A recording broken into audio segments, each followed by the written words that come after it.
ਹਾਂਜੀ, ਸਤਿ ਸ਼੍ਰੀ ਅਕਾਲ ਦੋਸਤੋ।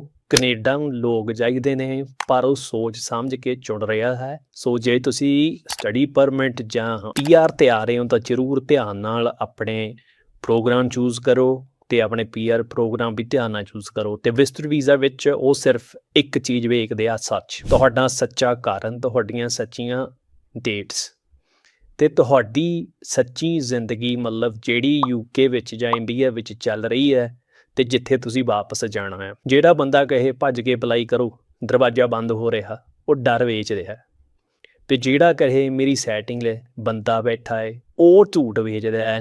ਸੋ ਤੁਸੀਂ ਦੋਨਾਂ ਕੋਲ ਨਹੀਂ ਜਾਣਾ ਹੈਗਾ, ਜਿਹੜੇ ਦੋਨੇ ਚੀਜ਼ਾਂ ਵੇਚ ਰਹੇ ਆ, ਚਾਹੇ ਡਰ ਚਾਹੇ ਝੂਠ। ਤੁਸੀਂ ਆਪਣੀ ਸਿਰਫ ਫਾਈਲ, ਸੱਚੀ ਫਾਈਲ ਬਣਾਉਣੀ ਹੈ ਅਤੇ ਅੰਤਮ ਫੈਸਲਾ ਇਹ ਰੱਬ ਦਾ ਹੁੰਦਾ। ਅਤੇ ਜਿਵੇਂ ਵੀ ਹੋਇਆ, ਜੇ ਕੈਨੇਡਾ ਦੇ ਵਿੱਚ ਤੁਹਾਡਾ ਦਾਣਾ ਪਾਣੀ ਲਿਖਿਆ ਹੋਇਆ ਤਾਂ ਤੁਹਾਨੂੰ ਵੀਜ਼ਾ ਜ਼ਰੂਰ ਮਿਲੂ।